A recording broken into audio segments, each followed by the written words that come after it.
কৃষ্ণ কৃষ্ণ শুধু শ্রী কৃষ্ণ। নয়নানন্দেতে ভনে সেই তো সকলই জানে সর্বসিদ্ধি করে বলে। আজকে যেনারা ভাই আছেন এখানে, কয়েক ভাই, ক ভাই আছেন আপনারা? 7 ভাই, 5 ভাই, মানে এখানে পঞ্চপাণ্ডব বসে আছেন। যুধিষ্ঠির, ভীম, অর্জুন, নকুল এবং সহদেব। এদের নাম আজ কীর্তনে আসলে আমি এইটাই দিলাম। বড় দাদাকে যুধিষ্ঠির দিলাম, ভীম, অর্জুন, নকুল। এদের মধ্যে যে একটু শক্তিবান, মানে সে তো হবে না, মেজই ভীম হয়ে যাবে। তো যাই হোক, দুর্বল হলো কিছু মনে করবেন না। হ্যাঁ হ্যাঁ ঠিক আছে, আছে, বলবান আছে, কোনো অসুবিধা নেই।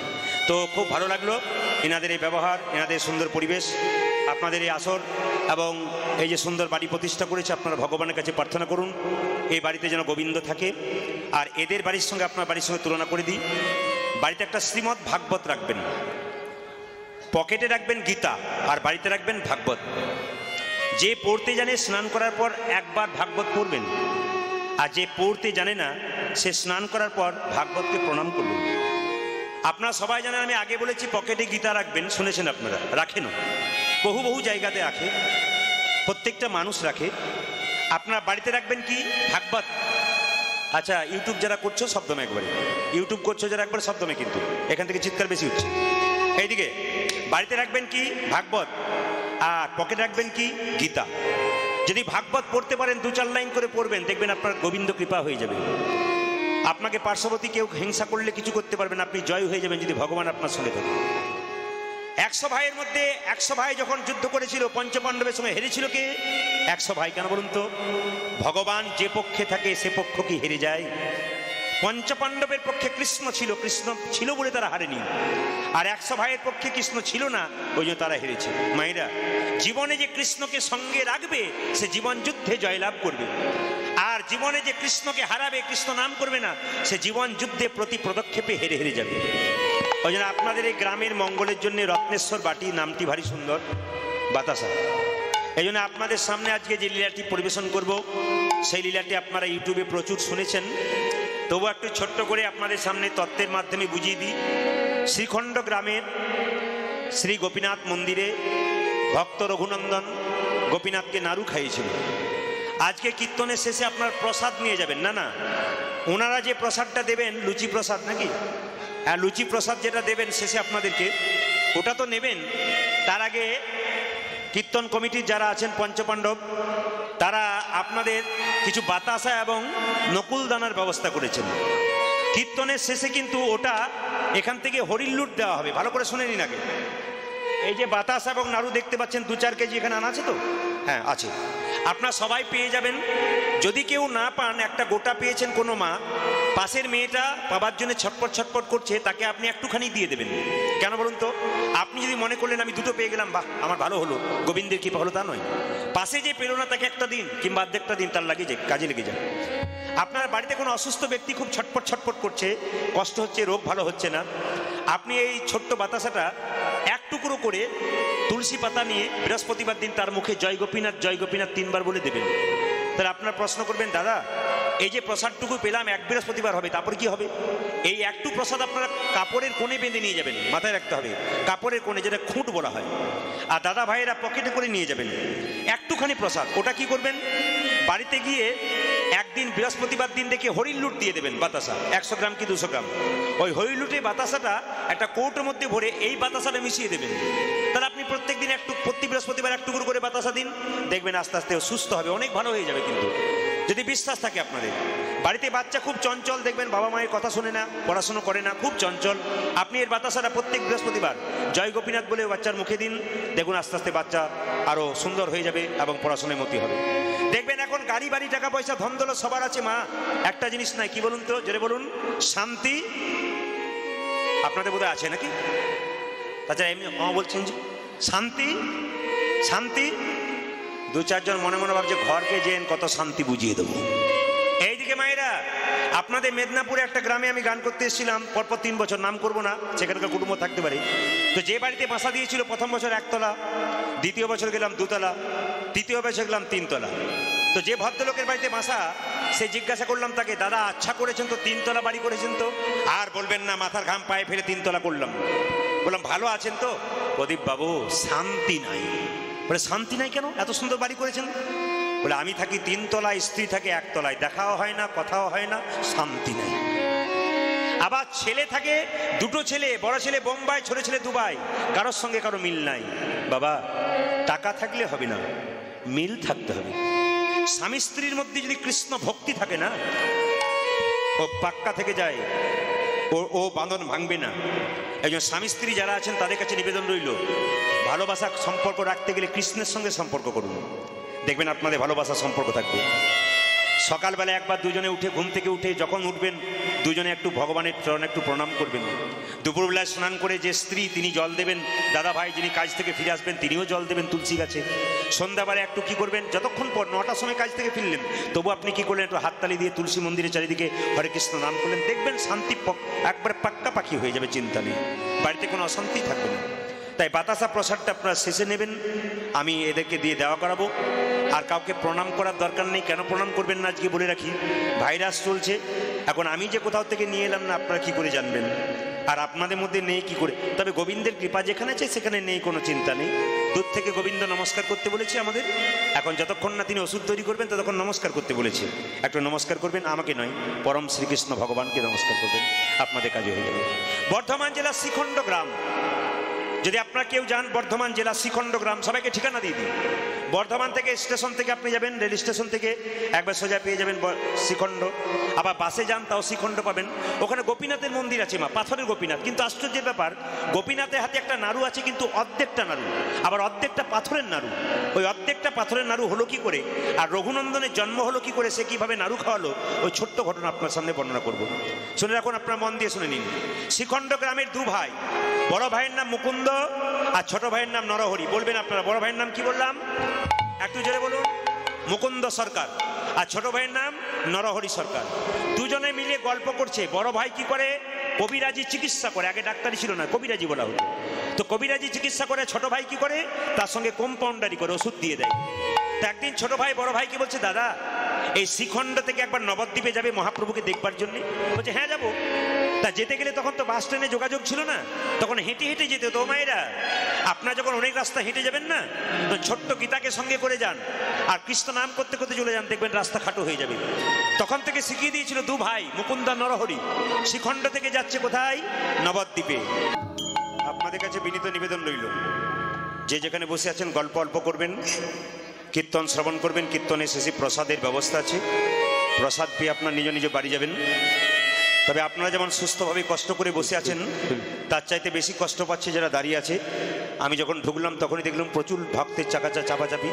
তো যাই হোক, এর মধ্যে ওনারা কষ্ট করে আছেন, আপনারা সব শান্তিভাবে কীর্তন শুনবেন। হরে কৃষ্ণ। কাল সকাল থেকে একজন একজনকে দেখলে জয়নিতাই বলবেন।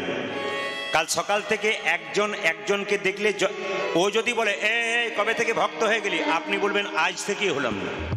যদি আপনি নিতাই নিতাই বলেন, ও না বলুক, বলতে বলতে এক সময় দেখবেন ওর জীব যখন নিতাই নামে ভিজে যাবে, ও আপনি আপনাকে জয় নিতাই বলবে। আপনি ফোনে কাউকে হ্যালো করছেন, হ্যালো করার আগেই আপনার নিজের আত্মীয় স্বজনকে বলবেন জয় নিতাই, জয় নিতাই, জয় নিতাই। ও যদি বলে বাবা নতুন সুর শুনলাম যে, ও বলুক, কোনো চিন্তা নেই, আপনি বলেই যাবেন। দেখবেন ও একদিন বলবে। কেন, মহাপ্রভু নিজেই শিখিয়ে দিয়েছেন, আপনি আচরি ধর্ম অপরে শেখায়, আপনি না আচরিলে অপরে শেখানো না যায়। ও মায়েরা, আগে নিজে আচরণ করবেন, তবে অপরকে শেখাবেন।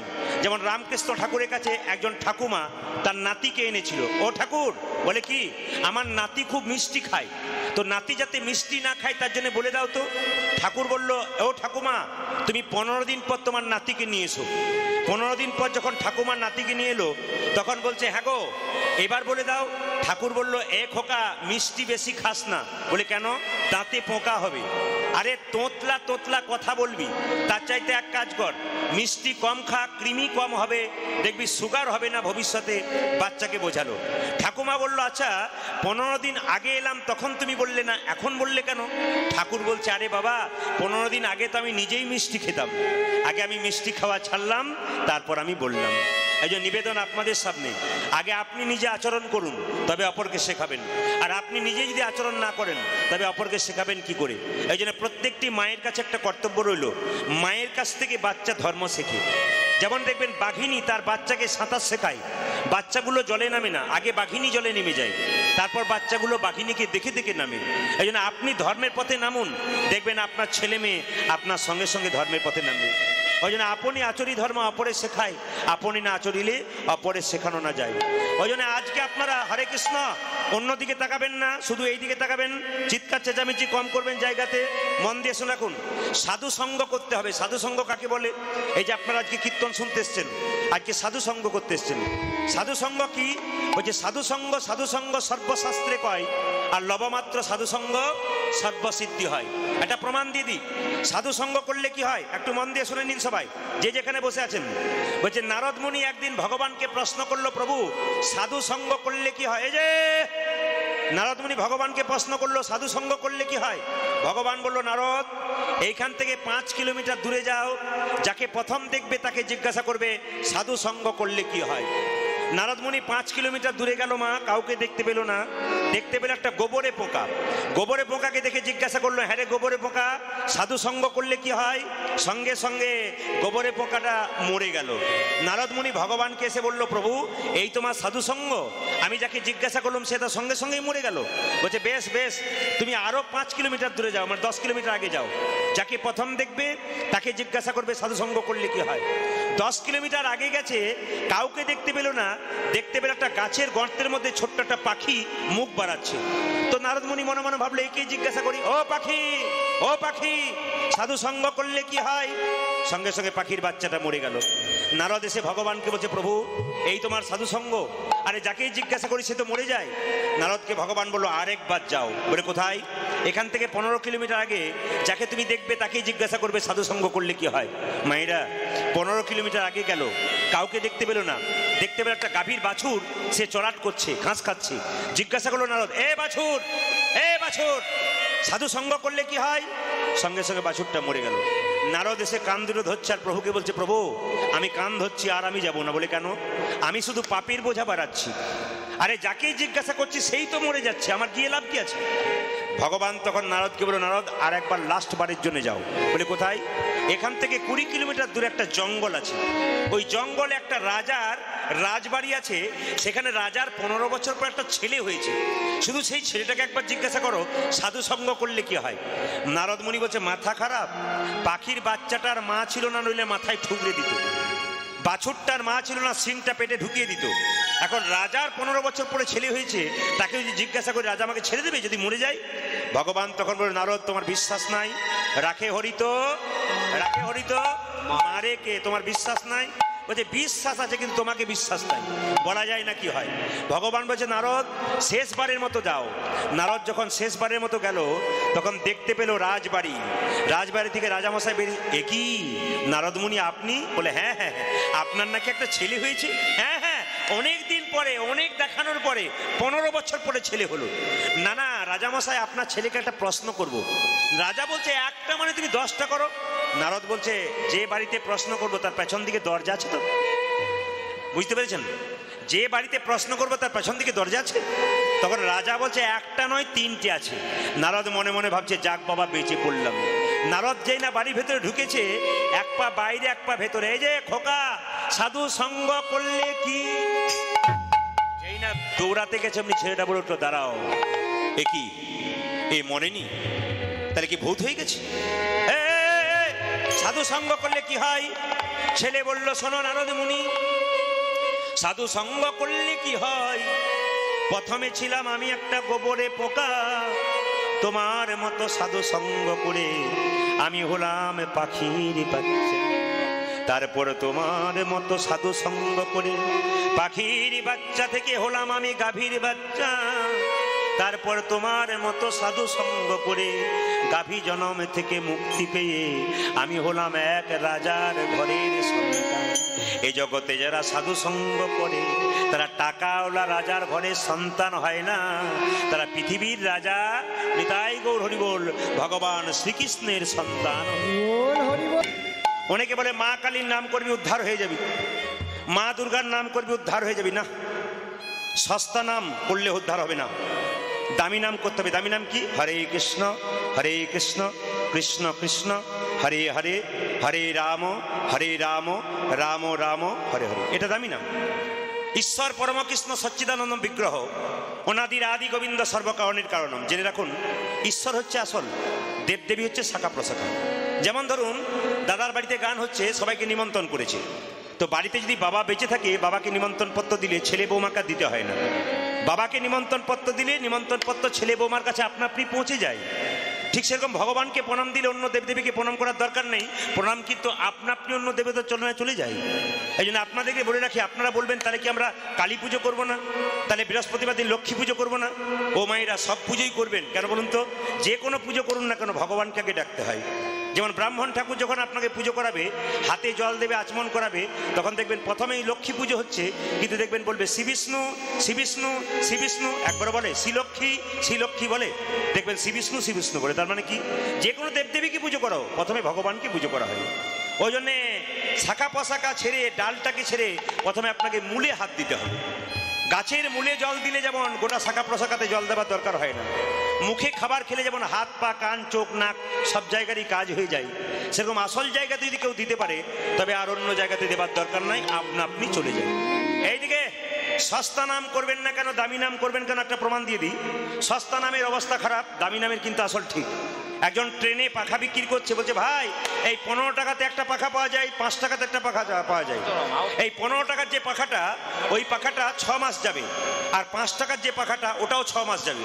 আপনারা বলুন তো কোন পাখাটা নেবেন, জোরে বলুন। 5 টাকা। অনেকে বলছে একটু ভেবে দেখি তারপর বলবো নাকি। আরে 5 টাকা তো 6 মাস, 15 টাকা তো 6 মাস, তাহলে আপনি কোনটা নেবেন? সস্তা নেবেন। এরা সব সস্তা নিয়েছিল। এখন ট্রেনে যখন ফেরিওয়ালা বলছে ভাই 5 টাকাতে 6 মাস আর 15 টাকা 6 মাস, একজনের টাকা আছে তবু চিন্তা ভাবনা করছে 5 টাকা যদি 6 মাস হয় আর 15 টাকায় 6 মাস হয়, তাহলে 5 টাকাটা নেওয়া দরকার।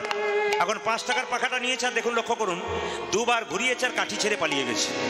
ফেরিওয়ালাকে বললো ভাই তুমি যে বললে 5 টাকাতে 6 মাস আর 15 টাকাতে 6 মাস, আবার কাঠি ছেড়ে চলে গেল কেন?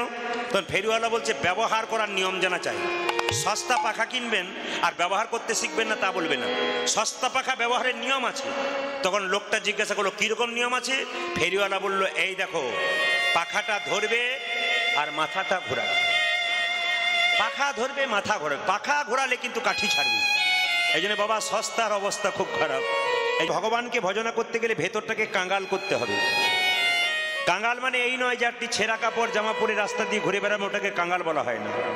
ভেতরকে যে কাঙ্গাল করেছে সে ভগবানকে পেয়েছে। আমাকে যদি জিজ্ঞাসা করেন প্রদীপবাবু আপনি কীর্তন করছেন কত টাকা করলেন, হয়তো আমি আপনাদের বলে দিলাম তা আমি 1 কোটি টাকা করেছি। বাহ, আপনার বিষয় 1 কোটি। যদি আপনি জিজ্ঞাসা করেন আপনার বাড়িটা কেমন, আমি বললাম হয়তো আমার বাড়ি 4 তলা। আপনি বলবেন বা আপনার আশ্রয়টা 4 তলা, বিষয় 1 কোটি, আশ্রয় 4 তলা, বেশ তো। আমার মতো মূর্খ যারা কথা বলে দাদা। কিন্তু প্রকৃত ভক্ত বৈষ্ণবকে জিজ্ঞাসা করুন, হ্যাঁ গো তোমার আশ্রয় কি আর তোমার বিষয় কি? যিনি প্রকৃত ভক্ত ভক্তিমতী মা তিনি বলবেন আমার বিষয় হলো ভগবান শ্রীকৃষ্ণ আর আশ্রয় হলো শ্রীমতী রাধা রানী। যিনি রাধাকে আশ্রয় করেছেন আর কৃষ্ণকে বিষয় করেছেন, তার মতো ধনী ধনী পৃথিবীতে আর কেউ নাই।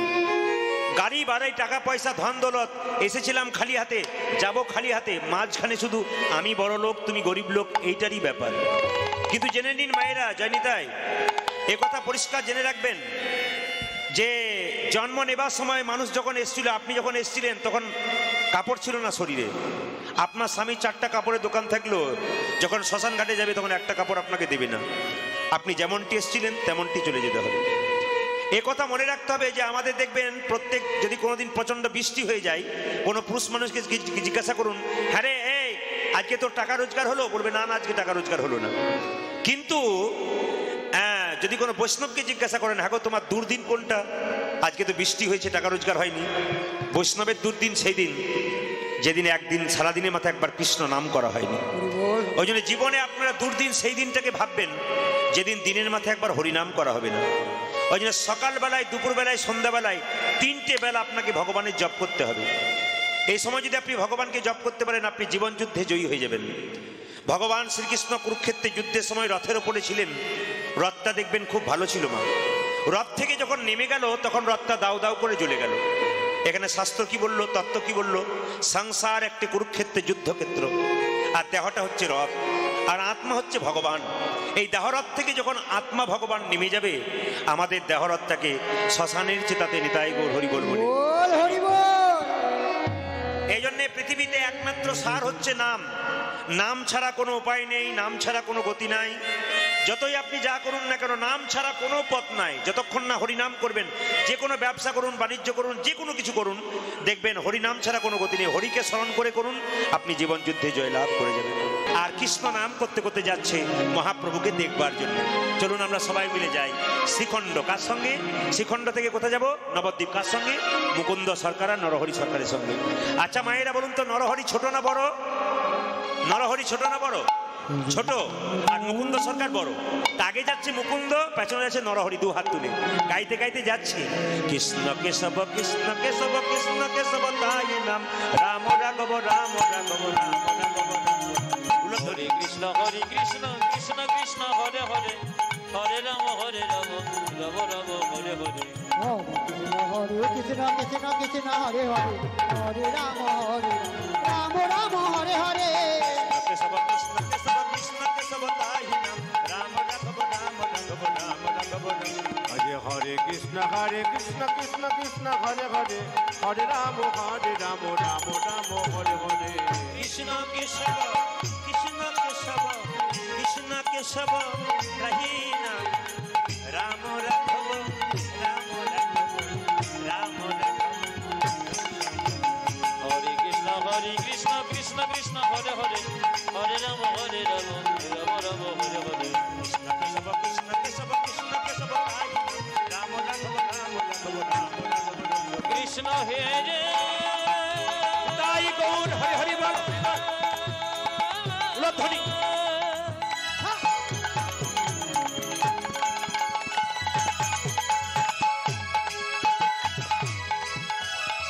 কৃষ্ণ হ্যালো, হরি হরি বল।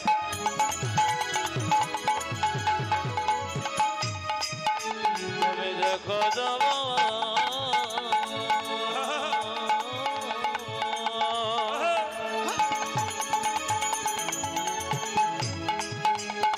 কৃষ্ণ কৃষ্ণ বোঝে। আপনারা বলুন, যে গাছে ফল ধরে সেই গাছটা নিচের দিকে যায় না উঁচু দিকে যায়? জোরে বলুন না, সবার মুখে শুনতে যাই। যে গাছে ফল ধরে সেটা নিচের দিকে যায় না উঁচু দিকে যায়? হয়তো একজন দেখাচ্ছে।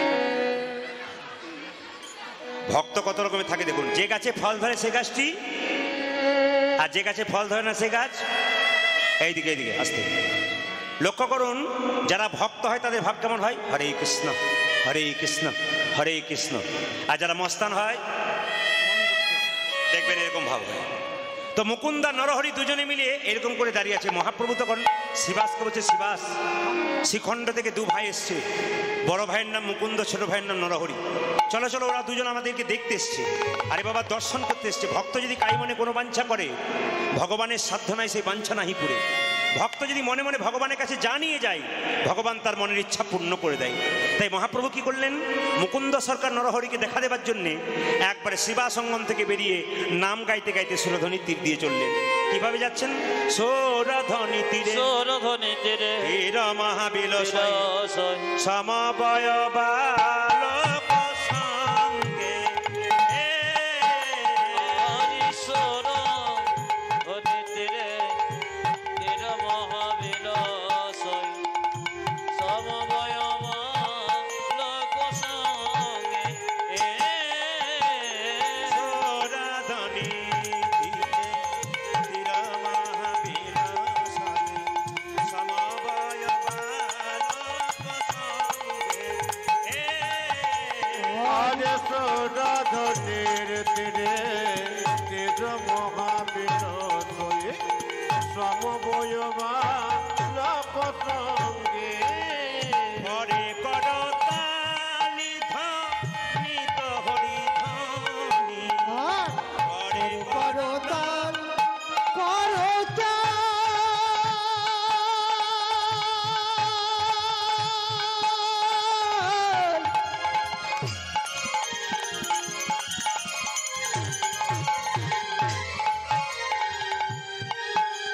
করতা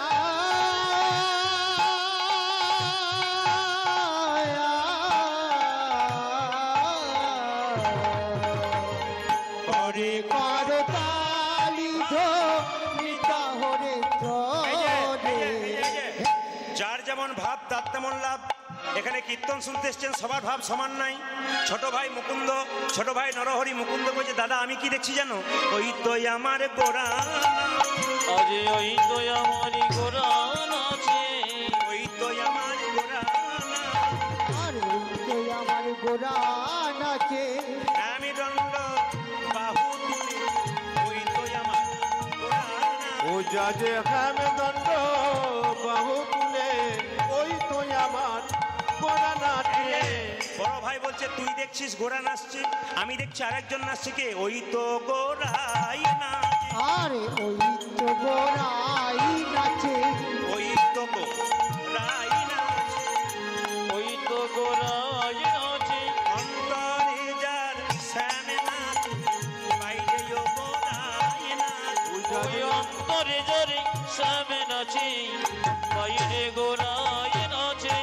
সোরাধনী তীরে তীরে তেজ মহাবীর সই সমবয়বান পত্রকে। আরে সোরাধনে তীরে তীর মহাবীর সমবয়বান